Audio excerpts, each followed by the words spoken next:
मोदी जी को वोट दे के लोग राजा बनाता जी। परंतु सिंह को कौन राजा बनाता। अघोषित हिंदू राष्ट्र तो हो ही गया है, कभी घोषित भी हो जाएगा। हमको लगता है कि टोपी लगा के और नमाज पढ़ते थे, अब के जो लोग हैं कम से कम भगवान का हर हर महादेव करते हैं। जिसने उनको जगत गुरु की उपाधि दी है वही शंकराचार्य की उपाधि दे दे। हम तो आपन तो लेबे करा, तहरों में हिस्सा ले। समझाइए महाराज जी मुझे, आपने जो कहा। जो आधा हमारा हिस्सा दो भाइयों में होता है तो वो कहता है कि वो तो हमारा सुनिश्चित है, परंतु आप में भी लेंगे। यह स्थिति वक्फ बोर्ड की हो गई है। कोई कहता है कि बम से पूरा मिलवे उड़ा देंगे, कोई कहता है कि ये करेंगे। सूर समर करनी करे कहीं न जनावहूँ आप, विद्यमान रन पाई पुकार कथे प्रताप। नमस्कार। नव्य दिव्य भव्य महाकुंभ के बीच आज मैं मौजूद हूँ संगम नगरी प्रयागराज में, और धर्म ज्ञान के इस पॉडकास्ट में आज मेरे मुख्य अतिथि हैं स्वामी अभिषेक ब्रह्मचारी जी। महाराज जी, सबसे पहले तो आपका स्वागत है। धन्यवाद। महाराज जी, संगम नगरी में हम मौजूद हैं और यहीं पर महाकुंभ का आयोजन हो रहा है। आपसे जानना चाहूंगी, अब की बार का महाकुंभ 144 साल बाद जो आया है,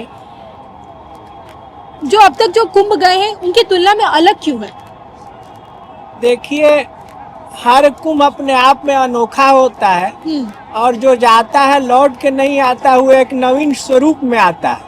उसी तरह यह कुंभ भी एक नवीन स्वरूप में आएगा और ये जाएगा तो पुनः नहीं आएगा जी। और आएगा तो कौन, ठीक 12 साल बाद हम रहे, आप रहे, और आप भी रहे, हम भी रहे, तो पीछे के लोग रहे कि नहीं रहे। इसलिए कुंभ अपने आप में अनूठा और सबको इस कुंभ में जी आके अपनी उपस्थिति दर्ज करानी चाहिए, क्योंकि यह कुंभ अपने आप में एक अनोखा महाकुंभ है। जी। लेकिन महाराज जी, उनका क्या जो महाकुंभ में आने से कतरा रहे हैं? अगर हम बात करें चंद्रशेखर आजाद का विवादित बयान जो कहते हैं कि ना मैंने पाप किया है ना मैं उन्हें धोने जा रहा हूँ, महाकुंभ में होने वाले खर्चे पर उन्होंने सवाल उठा दिए। क्या है कि जितना खर्चा योगी सरकार, केंद्र सरकार यहाँ पे कर रही है, उस खर्चे से तो आप स्वास्थ्य की सेवा में, शिक्षा में लगा सकते थे। देखिए, वो माननीय सांसद हैं और संसद के सदस्य हैं। महाकुंभ की खर्चे की बात अगर वो जोड़ रहे हैं तो कल वो अपने माता पिता में के दवाई और सेवा में लगे खर्चे को भी देखने लगेंगे कि इसका लाभ क्या है। जी। और तुलसीदास जी ने कहा है कि जाई न मज्जन पाई अभागा। तीर्थ के नज़दीक जाके भी कुछ अभागे लोग होते हैं जो स्नान आदि नहीं कर पाते हैं और तीर्थ का लाभ नहीं पाते हैं। तो इन लोगों के विषय पर ज़्यादा कुछ बोलने की अपेक्षा उन लोग की उपेक्षा कर देना ज़्यादा श्रेयस्कर होता है, क्योंकि इन लोगों के मन में बस ऐसा कुछ बोले कि हम चर्चा का केंद्र बन जाए। आज देखिए, शंकराचार्य हो, चाहे अखाड़ा परिषद हो, चाहे जो भी लोग हैं, सब में के केंद्र में चंद्रशेखर रावण आके केंद्रित हो गए हैं। बस एक बयान दे दिए तो कुछ लोग अपने यूएसपी बढ़ाने के लिए कुछ ना कुछ बोलते करते रहते हैं। इन सब के बीच मैं आपसे जानना चाहूंगी कि ये सवाल मेरे अतिथियों से हमेशा रहता है कुंभ को लेकर। 2013 में भी प्रयागराज के इसी धरातल पर कुंभ हुआ था और इतने साल बाद 2024 में महाकुंभ हो रहा है। तो 13 के कुंभ में और आज के महाकुंभ में सबसे बड़ा अंतर आपको क्या नजर आता है? 13 के कुंभ में योगी जी मुख्यमंत्री नहीं थे जी, और मोदी जी प्रधानमंत्री नहीं थे जी। और 25 के कुंभ में योगी जी मुख्यमंत्री हैं और माननीय मोदी जी प्रधानमंत्री हैं। तो खुल के हिंदू और हिंदुत्व की बात होती है, सनातन और सनातनी की बात होती है जी। लोग उसका सपोर्ट करते हैं। पहले तो लोग, हमको लगता है कि टोपी लगा के और नमाज पढ़ते थे, अब के जो लोग हैं कम से कम भगवान का हर हर महादेव करते हैं और भगवान के चरणारविंद में अपनी बात रखने के लिए स्वतंत्र और हिंदुत्व की बात भी कर लेते हैं।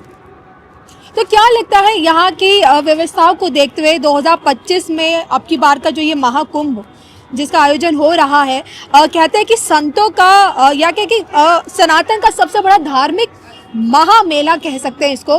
तो यहाँ की व्यवस्थाओं को देखते हुए क्या लगता है कि बिल्कुल हर चीज़ ठीक चल रही, सारी चीज़ें, या कहीं कोई कमी छूटी है योगी जी के हाथों से?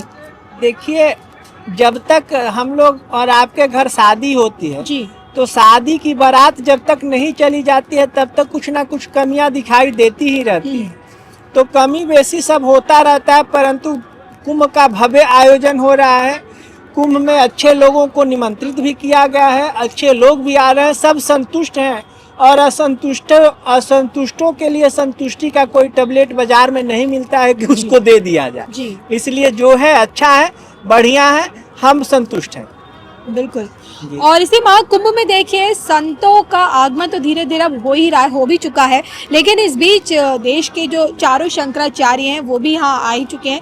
मैं शंकराचार्य के ऊपर बात करना चाहूँगी, आपसे समझना चाहूँगी कि 4 पीठ और 4 शंकराचार्य, ये समझना चाहूँगी इनकी फॉर्मेशन किस तरह से होती है।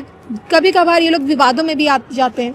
देखिए, शंकराचार्य कभी विवाद में नहीं रहे हैं और शंकराचार्य हमारी परंपरा के अग्रज रहे हैं। जी, हम लोग उनके चपरासी के बराबर हैं और इस देश में 4 शंकराचार्यों की नियुक्ति आदि शंकराचार्य जी ने की थी और धर्म सम्राट स्वामी करपात्री जी महाराज ने 5वें शंकराचार्य की स्थापना सुमेरु पीठ में काशी के रूप में किया था। जी, तो अभी वर्तमान शंकराचार्य 4 पीठों पर विराजमान है। ज्योतिष पीठ पर सुप्रीम कोर्ट ऑफ इंडिया ने कुछ भी रोक लगाया हुआ है, जो भी है, परंतु वैदिक रीति से वहाँ भी शंकराचार्य विराजमान है।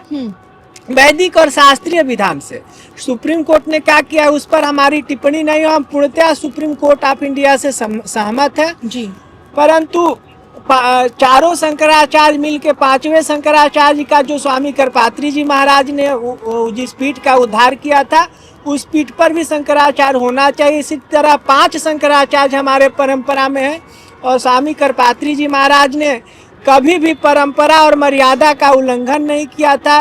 शास्त्र के सर्वज्ञ पुरुष स्वामी करपात्री जी महाराज ही हैं, तो उन्होंने 5 पीठ की मान्यता दी थी। हम लोग भी 5 पीठ मानते हैं और कहीं कुछ शंकराचार्यों में विवाद नहीं होता है। वो तो धर्म के अवतार होते हैं, आदि शंकर के स्वरूप होते हैं। आप जिस 5वीं पीठ की बात कर रहे हैं उस 5वीं पीठ के शंकराचार्य की बात करें, लेकिन इस बीच अगर हम बात करें जिन्हें हाल ही में जगत गुरु की उपाधि मिली है, हिमांगी सखी माँ की, किन्नर महामंडलेश्वर की, वो भी मांग कर रही है कि जो 5वीं पीठ है, जो बीच की पीठ है, वहाँ के मुझे शंकराचार्य बनाया जाए, मुझे घोषित किया जाए। क्या ये मुमकिन है? ऐसा है कि जिसने उनको जगत गुरु की उपाधि दी है वही शंकराचार्य की उपाधि दे दे। शंकराचार्य की उपाधि मांगने से थोड़े मिलती है। जी, शंकराचार्य तो जब उनका वो बनता है, क्या नाम है, बोला जाता है, उनकी बिरदावली बोली जाती है, उतनी बिरदावली अगर हिमांगी सखी में है तो वो अपने आप शंकराचार्य हो जाएंगी। जी, और शंकराचार्य बनाने के लिए किसी की सहमति पत्र और वोटिंग तो होता नहीं है। जी, और हमको लगता है इस समय देश में 100 शंकराचार्य घूम रहे हैं, एक वो भी शंकराचार्य बन के घूमे, तो उनको हम ना रोक सकते हैं ना उन पर टिप्पणी कर सकते हैं। हिमांगी सखी हैं, वो सर्वथा वंदनीय है। बिल्कुल। इन सब के बीच देखिए महाकुंभ की इन्हीं तैयारियों के बीच उस वक्त भी वक्फ विवादों में आया, जब एक ऑल इंडिया मुस्लिम वहाँ की तरफ से शहाबुद्दीन का एक बयान आया कि भाई जिस जगह पे महाकुंभ हो रहा है उसी जगह पे कुछ एकड़ जमीन मुसलमान द्वारा दी गई, यानी कि वो भी वक्फ की है। आप क्या कहेंगे? अब महाकुंभ पर भी वक्फ उसी पर कर रहे हैं। वक्फ बोर्ड की जमीन की मांग कर रहा है। वक्फ बोर्ड का अगर जमीन हो तो उसको देना भी चाहिए, परंतु पाकिस्तान की मांग किस आधार पर हुई थी, पाकिस्तान की जमीन क्यों ली गई थी? हमने क्या, हम लोग भोजपुरी क्षेत्र से आते हैं तो लोग कहता है कि हम तो आपन तो लेबे करा, तहरों में हिस्सा ले। समझाइए महाराज जी मुझे, आपने जो कहा। जो आधा हमारा हिस्सा 2 भाइयों में होता है तो वो कहता है कि वो तो हमारा सुनिश्चित है, परंतु आप में भी लेंगे। यह स्थिति वक्फ बोर्ड की हो गई है। आपने पाकिस्तान लिया और पाकिस्तान उस समय 25% आपके आबादी के अनुसार था, हमने 30% दे दिया। और आप अब वक्फ बोर्ड मांग रहे हैं तो वक्फ बोर्ड मांग रहे हैं तो फिर आपकी मंशा कहीं ना कहीं झगड़ने की है। तो हम अपना चीज क्यों देने जाए, और उसके लिए जो करना होगा हम लोग करेंगे। इन सब के बीच देश का संत समाज इसी महाकुंभ में गैर हिंदुओं के आने पर आपत्ति जता रहा है, चाह रहा है कि उनका बहिष्कार होना चाहिए। लेकिन हाल ही में देखिए योगी आदित्यनाथ ने बयान दे दिया, अपनी चुप्पी तोड़ी कि भाई अगर आप गलत मानसिकता के साथ आएंगे, गलत मंशा के साथ अगर आप आते हैं महाकुंभ में, तो आपकी डेंटिंग पेंटिंग कर दी जाएगी। देखिए, गलत मानसिकता के साथ अगर मुस्लिम आ रहा है जी, चाहे गैर हिंदू आ रहा है और चाहे हिंदू भी आ रहा है, हिंदू अगर आतंकवादी बन के आएगा तो उसका स्वागत नहीं किया जाएगा जी, कोई भी कुकृत्य करने हेतु मेला में प्रवेश करेगा तो उसको हम लोग स्वीकार नहीं करेंगे। अगर शाहनवाज हुसैन जैसे लोग, राष्ट्रवादी विचारधारा से ओतप्रोत लोग, अगर अब्दुल कलाम अगर होते इस समय और आते हमारे यहाँ, तो क्या संत समाज उनका बहिष्कार करता है? संत समाज ने कहीं किसी का बहिष्कार नहीं किया है जी। संत समाज ने सबका स्वीकार किया है, परंतु उसको राष्ट्र के प्रति, राष्ट्र की भावनाओं से ओतप्रोत होना चाहिए, कुंभ के प्रति उसकी श्रद्धा होनी चाहिए। अब आएंगे हिंदू मुस्लिम की बात करने यहाँ आना है, यहाँ तो आस्था का पर्व है, आस्था का केंद्र है, आस्था की डुबकी लगानी है। महाराज जी, मैं जानना चाहती हूँ, जब जब इतने बड़े आयोजन होते हैं तो इस बीच कुछ ऐसी चीजें आती हैं जो कहीं ना कहीं कह सकते हैं कि जैसे अभी देखिए ना, खालिस्तानी समर्थक पन्नू, उसने धमकी दी कि भाई हमारे जो समर्थक मारे गए उसका अंजाम भुगतना पड़ेगा और उसका अंजाम आपको महाकुंभ में देखने को मिलेगा। तो इस तरह की जब चीजें होती है महाकुंभ पर, जब इस तरह की धमकियां मिलती हैं, तो इसे आप कैसे देखते हैं? देखिए, धमकी देने वाला गिदड़ धमकी किधरों से देता रहता है। कोई कहता है कि बम से पूरा मिलवे उड़ा देंगे, कोई कहता है कि ये करेंगे। सूर समर करनी करे कहीं न जनावहु आप, विद्यमान रन पाई रिपुकायर कथे प्रताप। जब सर्जिकल स्ट्राइक हुआ तो हम लोग भोर में सो रहे थे जी, और नरेंद्र मोदी जी ने सर्जिकल स्ट्राइक जाके धड़ाधड़ मार दिया। एयर स्ट्राइक हुआ जी, तो किसी से सहमति नहीं ली गई और ना ही उन्हें चेतावनी दी गई, जाके धड़ मार दिया गया। ओसामा बिन लादेन को जब मारना हुआ अमेरिका को, तो उठाया, मारा और ले जाके सीधा समुद्र में दफन कर दिया। तो अनर्गल प्रलाप करने वाले अंड का बंड बोलते रहते हैं, उसका बहुत कोई वैल्यू नहीं है। और ये भी जान लीजिए, रोज आतंकवादी हमले होते हैं, रोज भूडोल होता है, कितने लोग मर जाते हैं। केदारनाथ में 2013 में उतनी बड़ी त्रासदी हुई, कितने लोग मारे गए। आप बताइए कि केदारनाथ जाने वालों की संख्या कम हुई है? अमरनाथ में जाने वालों की संख्या कम हुई है? यहाँ गोली नहीं बमों चलेगा तो लोग अपना आना नहीं छोड़ेंगे। जब नेहरू जी प्रधानमंत्री थे और इसी कुंभ में आए थे, कितने लोग मर गए थे। उसके बाद जब कुंभ आया तो ऐसा थोड़े हुआ कि कुंभ यात्री मान गए चाहे नहीं आए, उससे और बढ़ चढ़ के आए। हिंदुओं, एक बात जान लीजिएगा, सनातनियों की जो भावना होती है वो बंदूक से नहीं घुमाई जा सकती है। जब भी घुमाई जाती है तो उसके आस्था, उसको इमोशनल करके किया जा सकता है। तो ये सब फालतू बातें हैं, वो अन्नी पन्नी इसी तरह चिल्लाता रहेगा। जी बिल्कुल। इन सब के बीच गुरुजी, आपका अभी से नहीं, मतलब लंबे समय से श्री विद्या कोटि कुमकुम अर्चना महायज्ञ चल रहा है और 15 राज्यों में आप ऑलरेडी करा चुके हैं और इस वक्त महाकुंभ की, यानी कि प्रयागराज की इस धरती पर भी आप उस महायज्ञ का आयोजन करवा रहे। तो इस महायज्ञ के पीछे का क्या लक्ष्य है, क्या संकल्प आप लेकर चल रहे हैं, उस पर आपसे जानना चाहूंगी। देखिए, यज्ञ का रहस्य माता त्रिपुर सुंदरी की आराधना है।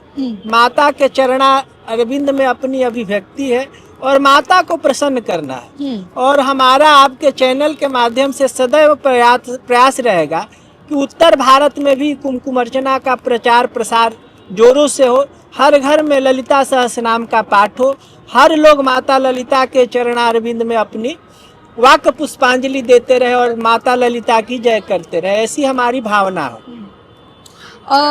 महाराज जी देखिए, आज जो हम महाकुंभ की तैयारियां देख रहे हैं आसपास, और आपसे जानना चाहूंगी क्या लगता है आपको चीज़ों को देखते हुए ज़मीनी स्तर पर कि यहाँ पे जो आए, जो जैसे आप हैं, आप जैसे जो संत समाज आए हैं, जितने अघोरी हैं, जो नागा हैं, यहाँ की व्यवस्थाओं से खुश हैं जो योगी जी द्वारा दी जा रही हैं? देखिए, कोई संतुष्टि का टैबलेट बाजार में नहीं मिलता है कि जिसको खिला दिया जाए, जैसे कि हमने पहले ही बताया। और एक और प्रश्न पहले आपके चैनल को ही हमने बताया था आपके, कि हमेशा हम लोग राष्ट्रवादी विचारधारा वालों का स्वागत करें जी। और संतुष्टि का टैबलेट हम लेके नहीं घूम सकते। अब कोई असंतुष्ट है तो असंतुष्ट रहता रहे, सूर्योदय होगा तो उल्लू को अच्छा नहीं लगेगा, चमगादड़ को अच्छा नहीं लगेगा। जी जी। उसी तरह इस तरह कुछ घूमने वाले घूमते रहेंगे, कहते रहेंगे। व्यवस्था बहुत सुव्यवस्थित है जी, सुदृढ़ है, और बाद बाकी फिर चलता रहता है। अब देखिए ना, इसी महाकुंभ से एक बार फिर सनातन बोर्ड की मांग उठाई जा रही है संत समाज द्वारा, तो क्या लगता है सनातन बोर्ड आ जाने से परेशानियों का अंत हो जाएगा? देखिए सर, मैडम, जब यहाँ उत्तर प्रदेश में सरकार जब बनी जी तो बिना विधायक का चुनाव लड़े हुए पूरा सनातन के एक प्रतिनिधि को उत्तर प्रदेश का राज्य दे दिया मोदी जी ने। जब यहाँ सरकार बन रही थी तो मोदी जी ने एक राज्य दे दिया उठा के, कहा कि लो संभालो।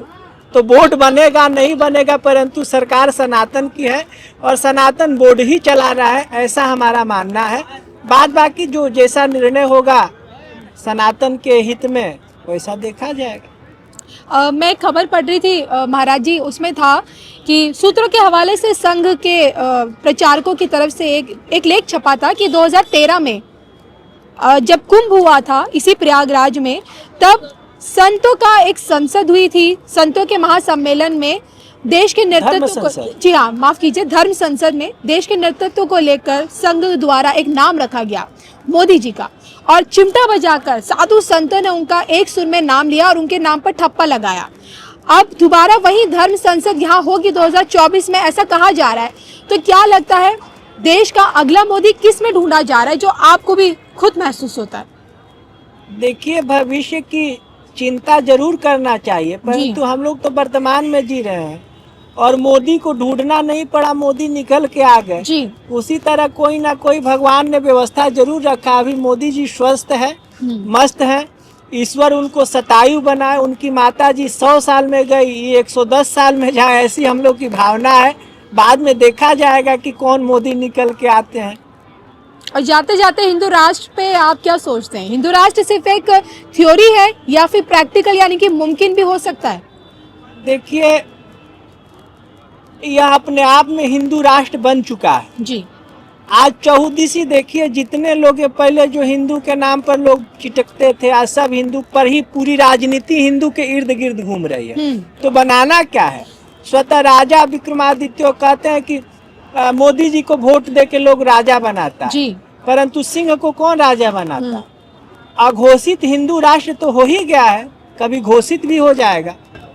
अब देखिए, इस महाकुंभ में आम से खास हर कोई आ रहा है, और ना सिर्फ देश से जुड़े लोग बल्कि विदेशों से भी लोग आ रहे हैं। महाराज जी, आपसे जानना चाहूंगी कि यहाँ से अगर कोई जाए तो क्या लेकर जाए महाकुंभ की इस धरती से, संगम की इस धरती से? महाकुंभ के धरती से लिखे, अन्याय मिटे शुभ कर्म बढ़े, प्रभु तेरा एक सहारा है, सब सुखी रहे हो राम राज्य, बस यही हमारा नारा है। महाराज जी, इसी के साथ साथ आपका एक संदेश संगम नगरी से हमारे दर्शकों को?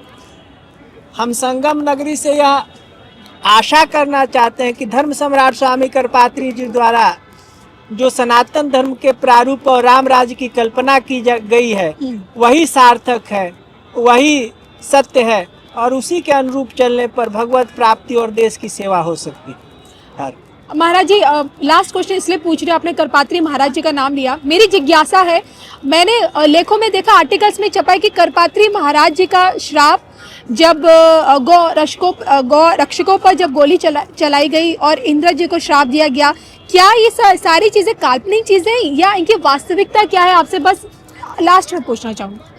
सन 66 की घटना तो काल्पनिक नहीं हो सकती है, गोली चली है तो काल्पनिक नहीं हो सकता है, और परिणाम जो आया वो भी काल्पनिक नहीं हो सकता है। इसलिए श्राप काल्पनिक है कि नहीं? तो वो श्राप क्या आज तक चला आ रहा है? श्राप तो युग युगांतर कल्प कल्पांतर तक चलता रहता है। जी चलिए महाराज जी, आपने अपना कीमती समय दिया, बातचीत करने के लिए आपका बहुत बहुत धन्यवाद। नमस्कार।